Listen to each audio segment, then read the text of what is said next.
Hello, everyone, and welcome to today's NeoSystems CMMC Town Hall.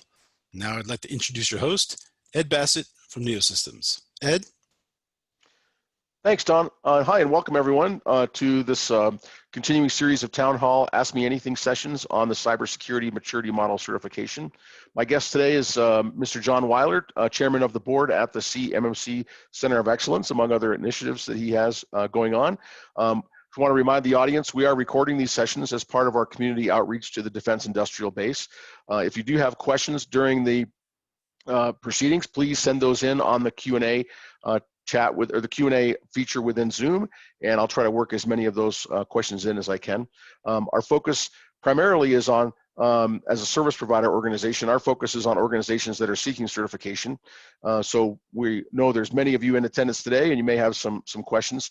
Let's start with introduction of John Weiler, with a distinguished career in IT over the last 30 plus years, which is focused on federal IT and specifically on IT acquisition reform.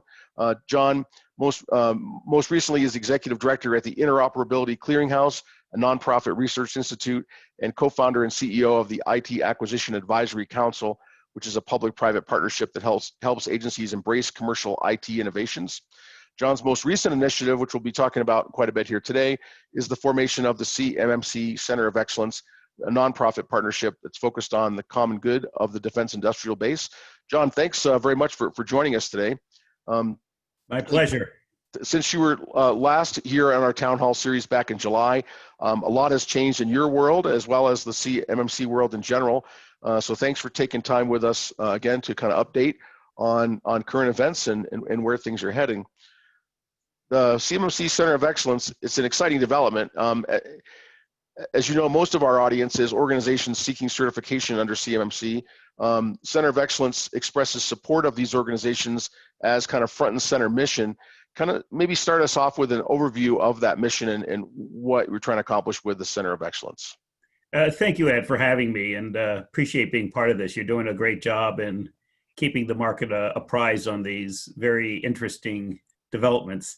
The new DFAR rule just came out, as you know, and it's put into law the fact that you will do CMMC now, and you will have to face an audit at some point in the next 5 years. So as one of the founding members of the Accreditation Board, in fact, I hosted the very first CMMC presentation for CADI in 2018, part of the Cyber Resilience Summit.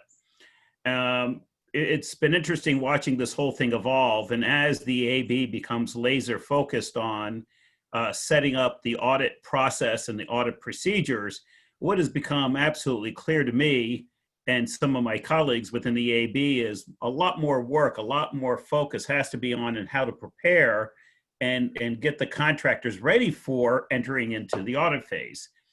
We have seen estimates coming out of DoD that the cost of being audited is only a few $1,000s, but the assumption is they're fully 1-800-171 compliant and already gone through all the preparatory processes. So we see the number to be possibly 10 times more for those who are not meeting that requirement of fully compliant. And so the COE was launched as a collaborative effort among other industry groups to create community so that especially the small, medium businesses can come together and have a resource center to come and help them prepare, look at their technical architectures, understanding threat analysis, look at adjacent standards like 800-53, SCRM, and the work of DHS CISA. And since then, because of demand from our European partners, we've opened an office in London, and we're probably going to be opening up an office in Brussels as well, because the European community sees this as a necessary part of their own embrace of the defense industrial base and their partnership with the U.S. weapons business.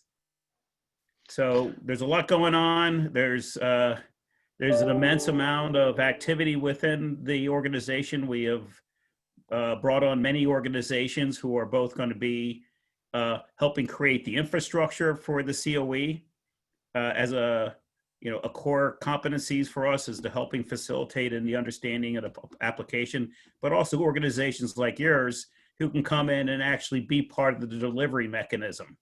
So we do expect that we'll have about 200,000 clients down the road, and we need to be able to be very elastic and have great organizations like yours involved.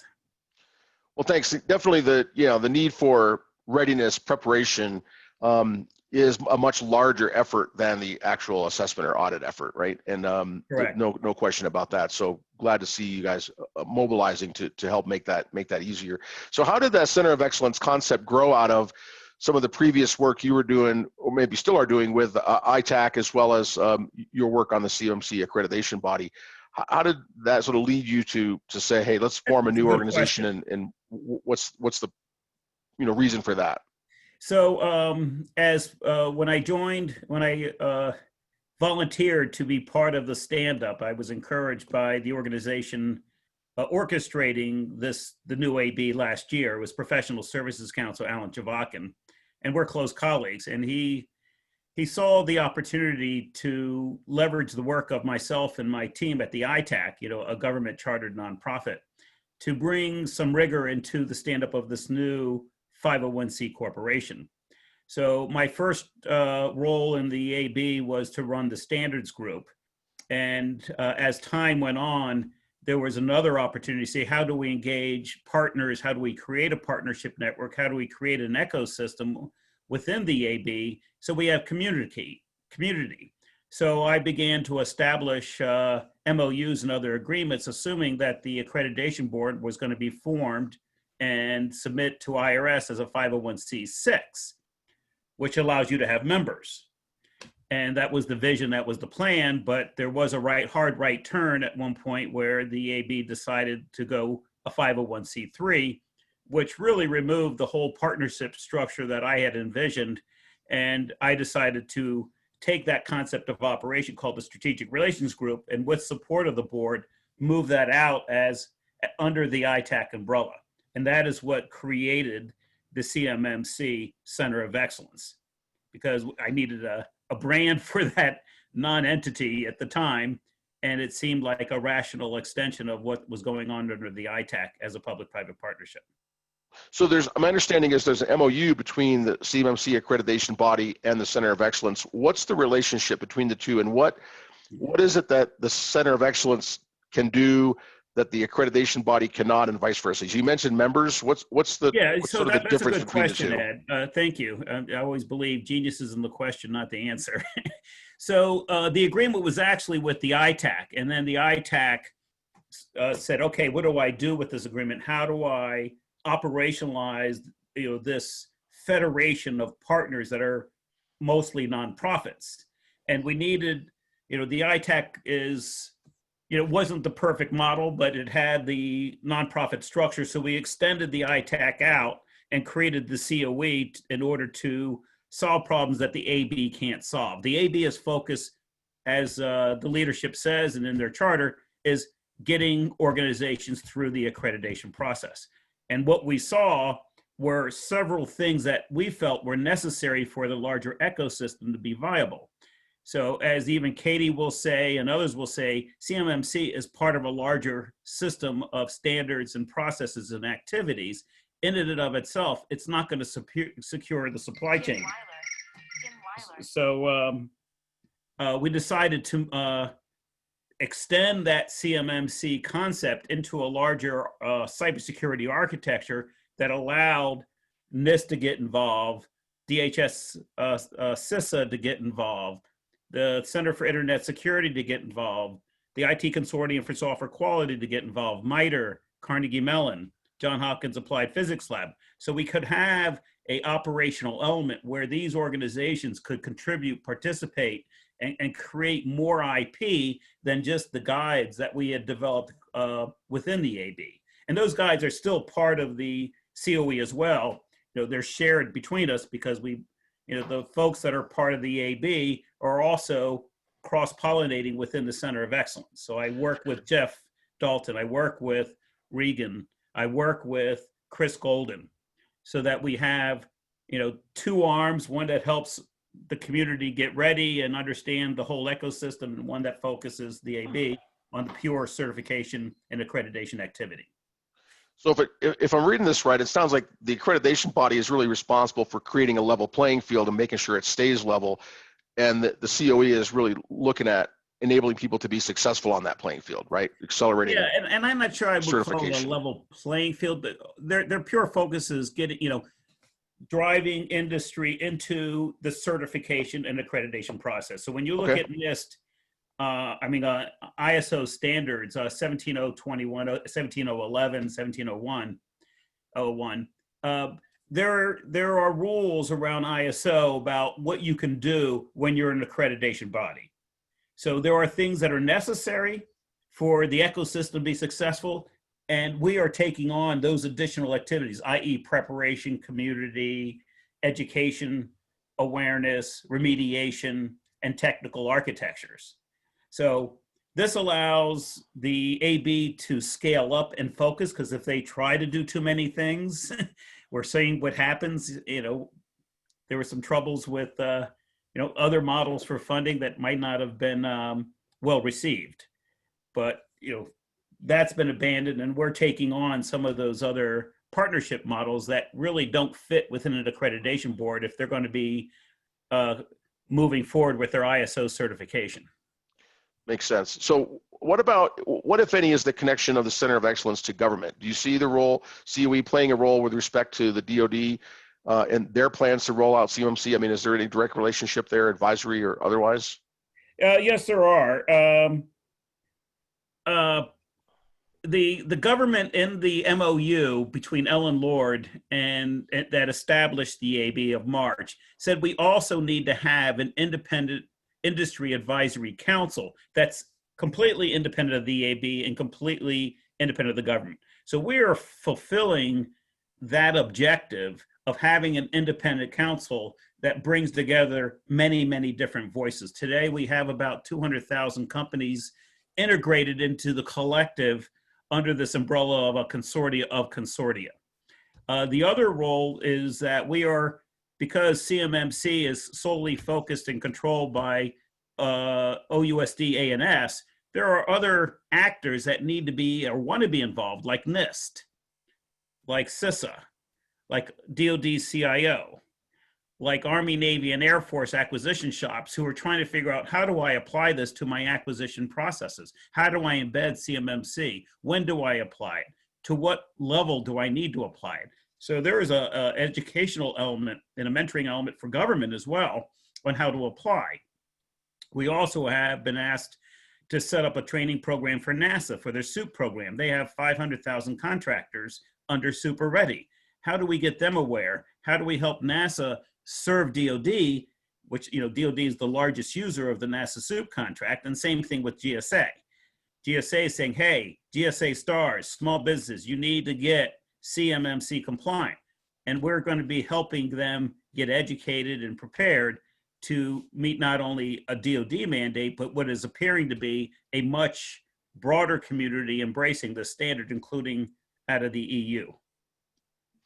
Very cool. So let me take this down to kind of the, what's in it for us, right? So the audience here today, mostly organizations seeking certification.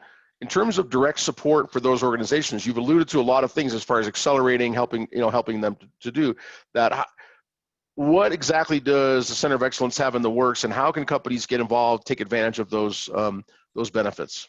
Well, the first thing they can do is, come on and register at our website, CMMC-COE.org, and also come with your needs. There are multiple arms of the COE that accommodate different communities of interest. So there's one activity that says, if you're a standards body, if you're a nonprofit, come in through this activity, sign an MOU with us, become part of the ecosystem. The other arm is saying, you are a supplier of CMMC services and technologies. How do we help you reach the market of consumers of that capability?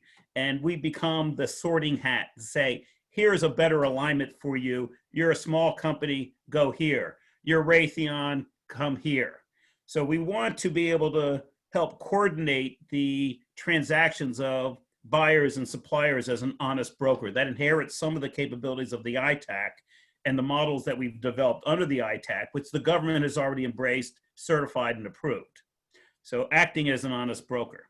There's also a repository of design patterns and principles and papers and concepts that are reuse, that are free to the public.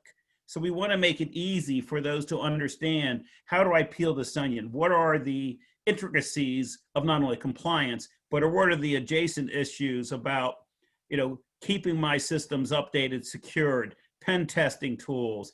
There's a whole other market of enablers. You've seen Amazon saying, hey, put your stuff in my database, my, impact level 3, and you're CMMC 3 compliant. Well, that it's not an automatic like that. There are a lot of other intricacies and understandings, and some organizations just don't have the internal expertise to manage their security within that shared resource model. So that kind of insight is not available right now, other than right now under the COE. So we're going to serve many masters. So there's a question from the audience that says, so does the Center of Excellence provide guidance or services? So it sounds like not in the direct sense of consulting services, but yes, in the sense that you mentioned a lot of resources that are available to companies, right? That's a very good question. Look at us like a real estate broker. We don't own the properties. We just help you find the right properties for you. Those properties are services and other agents. There will be some minimal work that is done by the core staff in support of our members and partners, but mostly we are helping facilitate the understanding of what are the resources available to them, what is the fit and finish of those resources, and helping do some pre-assessments, because we do know that there's some companies out there, unlike yourselves, that are gaming the system. They put out their CMMC plaque. They don't have real world experience. They've not done this before. There's not a lot of depth.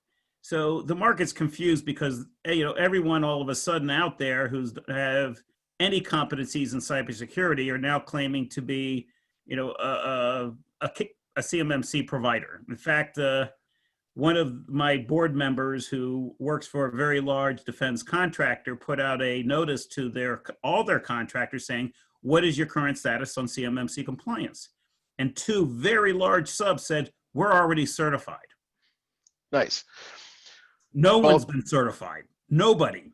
You're right. It is a confusing marketplace. And I mean, that's really one of the driving forces behind why we're doing this weekly town hall series, is because we feel like educated buyers are better buyers, right? People who know what's going on, what's really needed, can separate the smart messaging from the not so smart messaging. Question from the audience, this just looking at your website, he says, you mentioned registering with the Center of Excellence, but they can't seem to find any links on the website for registering. So what does that entail, and what's the mechanics of that process there? That entails me calling my chief engineer and telling him to fix it. Got it. Okay. So I'm going to do that right now. Should be okay. There'll be a slight pause in the program here, but anyway, so should be on the website a way to register there. There should be, and I'm sorry if that's not easily found. We are only a couple months old, so I apologize for that not being there. But if you want, there is a link that says send an email to it, so you can send an email to Ravi Garg, who's my chief engineer, and we can get that fixed. So I apologize for not having that. No worries. So I want to shift a little bit to topic of acquisition reform. I know you're a leader and champion in that space. What challenges do you see with respect to acquisition that we need to improve as far as how acquisition and cyber hygiene intersect, right? So how can the Center of Excellence help solve some of those challenges? Certainly underpinning CMMC was an idea that we needed to maybe change some of the motivations in acquisition around cyber hygiene, cybersecurity. That's a great question again. One of my favorite sayings is measure what matters. So if you're just measuring compliance only, and you're not looking at the outcomes or the real integrity of your suppliers, then you're going to drive the market in the wrong direction. This is a big concern among my community and those who I work with both in government and industry, is that let's not create this new CMMC as just another compliance stint that drives up costs and really doesn't measure the right stuff, because industry will do what government motivates and incentivizes for. So we need to motivate real cyber hygiene, and we need to reward those who are actually doing the hard work and taking compliance seriously. And the other things that we're also concerned with is the role of the small businesses in commercial innovation is great. And because of the DFAR flow down clauses and the privity of the prime, sometimes the small businesses aren't getting the proper viewing or appreciation of the government customer. So we need some way of making sure the innovators of the market get a fair shake, and it just doesn't fall to the integrators' determination of who do they want or how do they maximize profits. Because we are going to see a massive budget cuts in the coming year. This is a reality that we're going to see.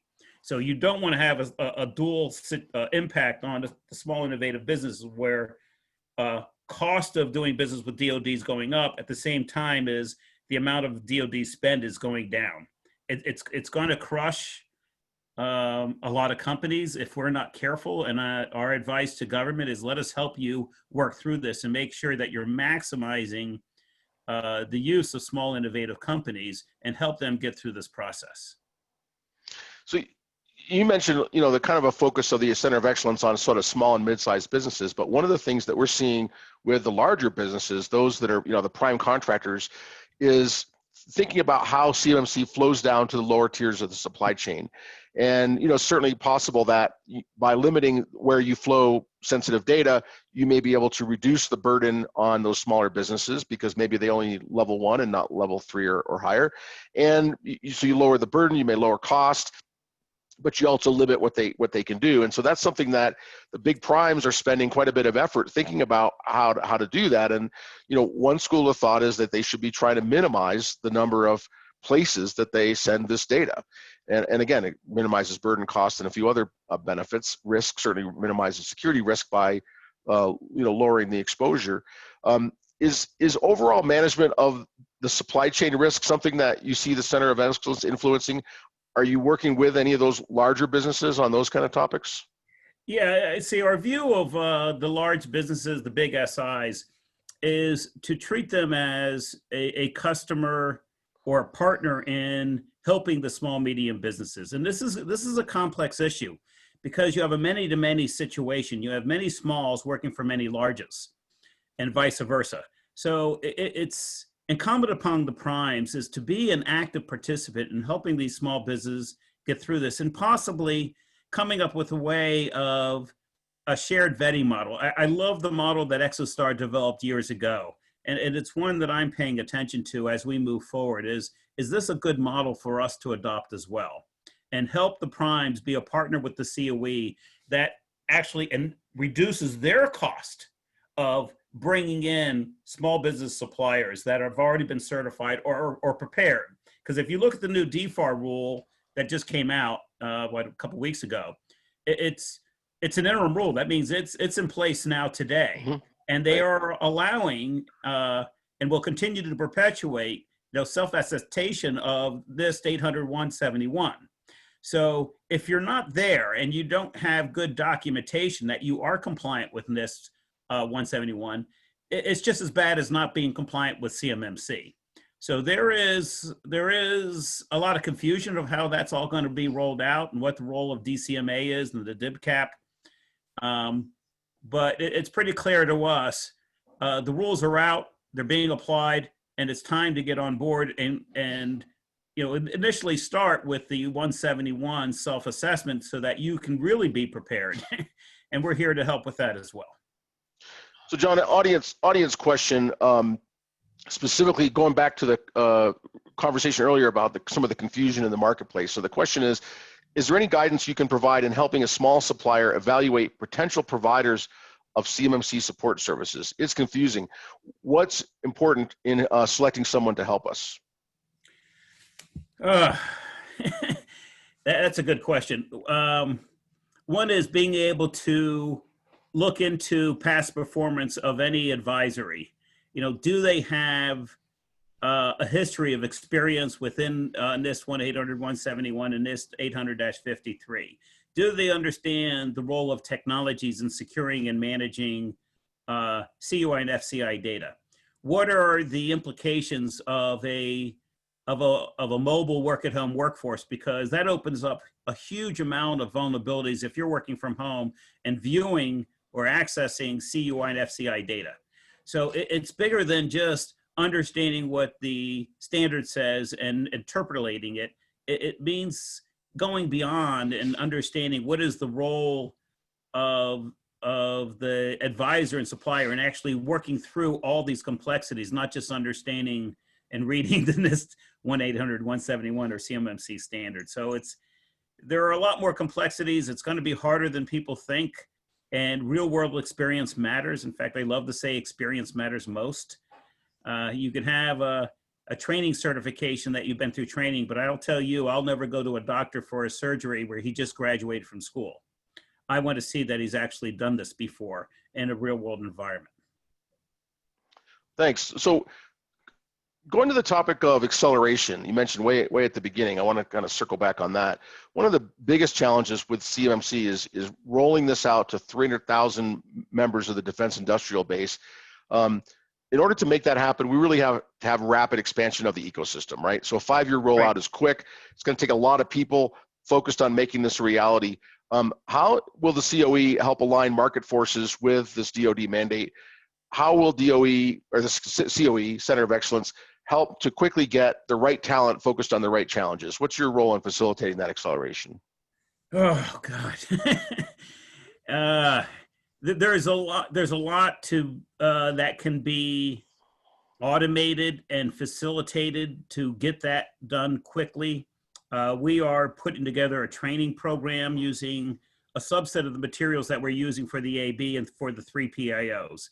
So I think the first thing is to sign, when we'll be launching very soon with our partners, a number of training programs that take advantage of the force multipliers of industry trade groups that we're coordinating with. So our intention is, it's going to be hard for us to provide an efficient economic value to do one at a time. It's going to have to be communities coming together and saying, we as a group would like to take the first step. Let's get trained. We as a group want to go to the second step, is how do I get remediated? We as a group want to understand, how do I secure my IT infrastructure, my mobile workforce? So by creating these getting many contractors involved through their trade groups, whether it's AFCEA, NDIA, NDISAC, and whatnot, that is an opportunity to help the small businesses, especially, to aggregate their buying power and work together. And I would encourage them, since MOUs have gone out to all the trade groups already, is to tell them, you want to work together. You want to collaborate for the common good, because otherwise it's going to be fragmented, it's going to be expensive, and it's not going to work. Very good. I mean, the accreditation body is really focused on getting assessors trained, and they've made some great strides in moving that forward. But as you mentioned earlier, all the preparatory work has to happen well before you can get an assessor in there and have a successful assessment. So, so having talent focused on those pieces equally important. So a couple other audience questions, and then I have a kind of a wrap-up question to close things out here. So one question is there a fee to join the Center of Excellence for suppliers that the COE is a broker for? Well, there's always going to be fees for getting a service. We are not a communist country, and we're not funded by DoD to do this for free. But the fees will be based on the delivery of a service. So we are a fee-for-service model, just like a real estate firm. But you can come in, you can sign an MOU and get started, and there will be no fee to do that. But if we're going to be vetting you guys, the suppliers, we have to incur a cost of going through that independent vetting process, just like any other assessment organization. So what about for the organizations seeking certification that are, defense contractors? Well, yeah, I mean, the fees will be, the model that we've envisioned is that as a broker, is that we take a brokerage fee for those who are delivering to the guys coming and trying to get certified. So what we do is we jointly put together a team, and it might be multiple companies depending on the size of the organization. So if a Northrop Grumman or a Raytheon came on, I don't think there's anybody out there that can satisfy that preparatory process as a single company. We're going to need probably several companies because each contract that is out there with its own network has to be vetted. You can't just say, I'm going to be reviewing headquarters and assume the office in London is automatically certified. And by the way, with the new DFAR rules, if a contractor claims that they're fully certified and they're not, it opens up what's called a False Claims Act. So pretty serious consequences. Yep. This is serious business. I just want to validate the website. It's CMMC-COE.org. Correct. All right. CMMC-COE.org. Okay. Correct. Good. So just want to ask kind of a closing question because we're nearing the end of our time slot here. I always like to invite constructive suggestions on the CMMC process in general. You were involved in the early days of the AB, now leading the Center of Excellence. What's your one piece of advice to all of us who need to make effective cyber hygiene a reality for our businesses? Start now and really pay attention to, begin with the 1-800-171 documentation and the guides that NIST has kindly provided. It's called 171A, and understand that. And find opportunities to work with other experts in the community, because this is a community. We're all in this together, and community matters. So if it's not us, find another. But we have one that's seems to be working so far. Very good. Well, John, thank you very much for taking time out today, and audience members, thanks for joining us. Hopefully you found this informative. Certainly some new breaking information as far as just a couple months old, the Center of Excellence, and a lot of great things already happening in the works. So please join us for future town hall sessions. Our next session is going to be Wednesday, October 21st at 1 p.m. Eastern. And I also want to mention 2 upcoming virtual events that we have that we're sponsoring at NeoSystems. One is Uniting Women in Cyber. It's October 26th to 28th. A very full docket there of excellent speakers on CMMC and other security-related topics. And then we have a cybersecurity summit that we're doing in conjunction with Federal Publication Seminars. That is now moved to November 17th, so be sure to update your calendars. If you need information on either of those events or any of our other upcoming events, just visit our website, neosystemscorp.com, for those details. Thanks, everybody. Thank you, Ed. I appreciate having me again. Thank you so much.